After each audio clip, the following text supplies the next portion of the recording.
আমাদের চ্যানেলের গল্পগুলো শুধুমাত্র বিনোদনের জন্যই তৈরি করা। হাই বন্ধুরা, কেমন আছো সবাই? আশা করছি সবাই ভালো আছো। আজকের গল্প হোসেন মাহমুদের লেখা বাবু সিরিজের আমার বাবু। তো গল্পটি শুরু করার আগে তোমরা যদি বাবু সিরিজটির আগের পর্বগুলো এখনও না শুনে থাকো, তাহলে তোমরা বাবু সিরিজটির আগের পর্বগুলো শুনে নেবে। আর হ্যাঁ, চ্যানেলে নতুন হয়ে থাকলে চ্যানেলটিকে সাবস্ক্রাইব করতে একদমই ভুলবে না। তো শুরু করা যাক আজকের গল্প। কুয়াশা ঢাকা শীতের সকাল। খুব ভোরে বাসা থেকে বেরিয়েছি আমরা। গন্তব্য আমার গ্রামের বাড়ি ফেনী। বাবুর হাতে ফ্লাক্স ভর্তি রং চা, তার কাঁধে ঝুলছে ট্রাভেল ব্যাগ। আমার কাছে সিমসাম ব্যাকপ্যাকের বেশি কিছু নয়, 2টা টি শার্ট আর একটা প্যান্ট। বাবু তার ব্যাগে ইচ্ছামতো জামাকাপড় ঢুকিয়েছে। জামাকাপড়ে বাবুর সূচিবায়ু আছে। সকাল বিকাল জামা পরিবর্তন না করলে তার অস্বস্তি লাগে। মোটে থাকবো 2টা দিন, তার জন্য এত জামা কাপড়? বক্র চাহনিতে প্রশ্ন করেছিলাম বাবুকে। বাবু সাপের মতো ফোঁস করে ওঠে আমার কথা শুনে। তোমার ইচ্ছে হলে খালি গায়ে থাকো, কিংবা গন্ধ জামা নিয়ে গ্রামের পথে নাচানাচি করো, আমার জামা কাপড়ে নজর দিলে তোমার খবর আছে, উত্তর দিল বাবু। আমি হেসে বললাম, যদি খালি গায়ে নাচানাচি করি লসটা তো তোমারই হবে। খালি গা দেখে ছেলে পেলে এসে দাঁড়াবে, তখন বুঝতেই পারছো কি হতে পারে। ফাজলামি রেখে তাড়াতাড়ি পাও চালাও। 7:30টায় বাস, মিস করলে আরও লেট। আরে ফেনীতে যাওয়ার বাস, তোমার বরিশালে যাওয়ার লঞ্চ নয়। প্রতি 10 মিনিটে বাস ছাড়ে। এত করে বললাম গাড়ি নিয়ে যাই। না, বাবু কিছুতেই গাড়ি নিতে দেবে না। কারণ গাড়ি ড্রাইভ করার সময় আমার নজর সামনে থাকে, বাবুর দিকে নয়।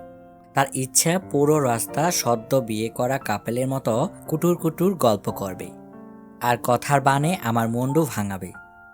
যদিও তার এই বকবকানিটাই আমার কাছে মাইকেল মধুসূদনের অমূল্য সনেটের লাইন মনে হয়। যত শুনি ততই বিমোহিত হই। এতদিন একসাথে থাকার পর একটা কথা সুস্পষ্ট, বাবুর কথায় আমার কখনোই টকশোর মতো কানে জ্বালা ধরাবে না। স্টার লাইনের সব যাত্রী ঘুমাচ্ছে। শীতের সকাল। বাবু আসার সময় একটা চাদর নিয়ে এসেছে, সেইটা মুড়িয়ে নিয়েছে দুইজনের গায়ে। বাবুর ইচ্ছে ছিল বাসে বসে শীতের সূর্যোদয় দেখবে, কিন্তু বাহিরে এমন ঘন কুয়াশা যে হাত মেললে দেখার উপায় নেই। তাই ঘাপটি মেরে আমার বুকে শুয়ে আছে।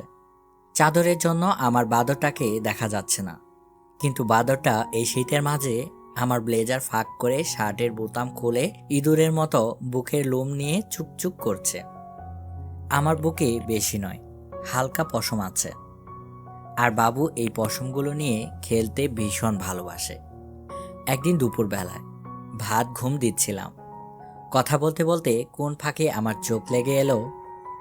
হঠাৎ ঘুম ভেঙে গেল আমার পশম ছেঁড়ার হালকা ব্যথায়। বাবুর কাণ্ড দেখে একটা ধমক দিলাম। আমার জারি খেয়ে ফেল ফেল করে বাচ্চাদের মতো কাঁদতে লাগলো বাবু।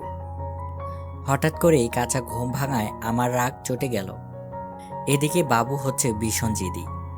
রাগে সে আমার হাত কামড়ে ধরল। এত টানাটানি করেও হাত ছাড়াতে পারছি না। এমন কামড় দিয়েছে যাকে বলে কচ্ছপের মতো কামড়। এখনো আমার হাতে স্পষ্ট সে দাগ দেখা যায়। এখনো বাবু দাঁত দিয়ে আমার বুকের পশম ছিঁড়ছে। ধমক দেয়া মানে আরেকটা কামড়, তাই হালকা ব্যথা পেলেও সহ্য করা ছাড়া উপায় নেই। আমার সাথে ছিল ডেল কার্নেগির 5 মিনিট বায়োগ্রাফি। বইতে মন দিতে পারছিলাম না বাবুর উৎপাতের জন্য। বই পড়তে যে জিনিসটাকে আমাকে খুব টানে তা হলো চা। চায়ের সাথে বই পড়া আমার ধাতে সয়ে গেছে। বাবু বুঝতে পারছে আমার চা দরকার। বুক থেকে মুখ তুলে ফ্লাক্স থেকে চা ঢেলে দিল আমায়। বাবুকে বললাম, তুমি খাবে না? বাবু বলে, খাবো। বললাম, কাপ আরেকটা নাও। বাবু বলে, তোমার থেকে খাবো, 1 চুমুক তুমি, 1 চুমুক আমি। বললাম, কেন, আলাদা একটা কাপে কি ক্ষতি? বাবু বলে, ক্ষতি নেই, কিন্তু লাভও নেই। বড়জোর তোমার কাপে তোমার ঠোঁটের স্পর্শে চায়ের মজাই আলাদা। বাবুর কথায় আমি হেসে দেই। মাঝে মাঝে পিচ্চিটা দার্শনিকের মতো কথা বলে। সকাল সকাল বের হওয়ায় রাস্তায় জ্যামের অত্যাচার থেকে রক্ষে। 4 ঘন্টার মাথায় বাড়ি পৌঁছে গেলাম। বাড়িতে মা বাবা কেউই নেই। অবশ্য তাদেরও বলেছিলাম আসতে, কিন্তু অফিস থেকে ছুটি পাইনি। গ্রামে আমাদের নিজস্ব একটা পাকা বাড়ি আছে, গাছগাছালিতে পরিপূর্ণ সেই বাড়ি। গ্রাম হলেও শহরের ছোঁয়া চারদিক জুড়ে। মেইন রোডের সাথে লাগানো আমাদের বাড়িটা। বাবা মা আর আমাকে নিয়ে সেই কবে ঢাকায় উঠেছিল। তারপর তেমন একটা আশা হয়নি গ্রামে। এই দিকটা সামলায় আমাদের বহু পুরনো লোক আনিস কাকা। উনি আমাদের ক্ষেতের ফসল বিক্রি করে টাকা পাঠায়। গ্রামে তো বেচার জো নেই।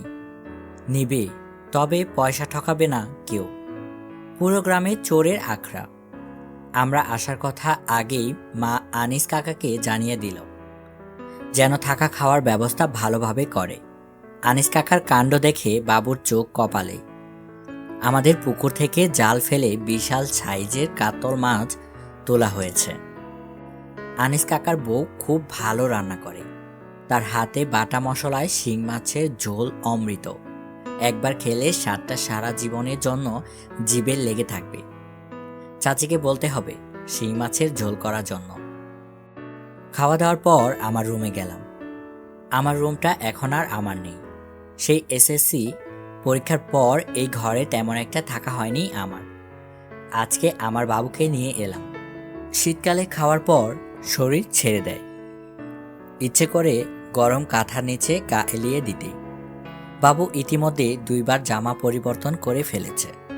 বাবু আমার বুকে শুয়ে গল্প করছে। তার গ্রাম দেখার অনেক শখ। সে গ্রামের মেঠো পথ ধরে হেঁটে বেড়াবে। ক্লান্ত হয়ে গেলে কোনো কিশোরীর বাড়ি গিয়ে পানি চেয়ে খাবে। গ্রামের বৌজিরা মেহমানকে শুধু পানি দেয় না, পানির সাথে মোয়া কিংবা গুড় কিছু একটা থাকবে। বাবু গৃহস্থ বাড়ির উঠানে বসে আপন মনে সেগুলো গিলবে। রাতের খোলা আকাশের দিকে তাকিয়ে 2 হাত মেলে প্রাণ ভরে নিঃশ্বাস নেবে। বাবুর ইচ্ছেগুলোর বাস্তব রূপ দিতেই এইবার গ্রামে আসা। বাবুকে বললাম, একটা জিনিস দেখবে? কি? আচ্ছা, অপেক্ষা করো। আমি আমার খাটের উপর দাঁড়িয়ে রবীন্দ্রনাথকে প্রণাম করলাম। রবীন্দ্রনাথের একটা ছবি সেই ক্লাস 9 থেকে আমার ঘরে থাকতো। এক সময় আমার খুব রবীন্দ্রপ্রীতি ছিল। মায়ের হাজার বকা খেয়েও এই ছবি ঘর থেকে ফেলেনি। মায়ের কথা, তার লেখা ভালোবাসিস ঠিক আছে, তাই বলে দাড়ি গোঁফওয়ালা হিন্দু ঠাকুরকে ঘরে ঝুলিয়ে রাখবি? ছবিটা নামিয়ে বাবুকে দিলাম। বাবু ছবিটার কোনো বিশেষত্ব খুঁজে পেল না। রবীন্দ্রনাথের 8-10টা ছবির মতোই স্বাভাবিক একটা ছবি। আমার দিকে তাকায় বাবু, তার দৃষ্টিতে প্রশ্নবোধক। আমি ছবিটার উত্তর পিঠ দেখার জন্য বললাম। সাথে বিছানার কাছে রাখা গ্লাসে হাত ঢুকিয়ে হালকা পানি দিয়ে ভিজিয়ে দিলাম। বাবু যা দেখলো তার জন্য সে মোটেও প্রস্তুত ছিল না। বন্ধুরা, শুনছিলে বাবু ছেড়ে যে পর্ব আমার বাবু। আজকের এই পর্বটি তোমাদের কাছে কেমন লেগেছে সেটা কমেন্ট করে জানাতে একদমই ভুলবে না।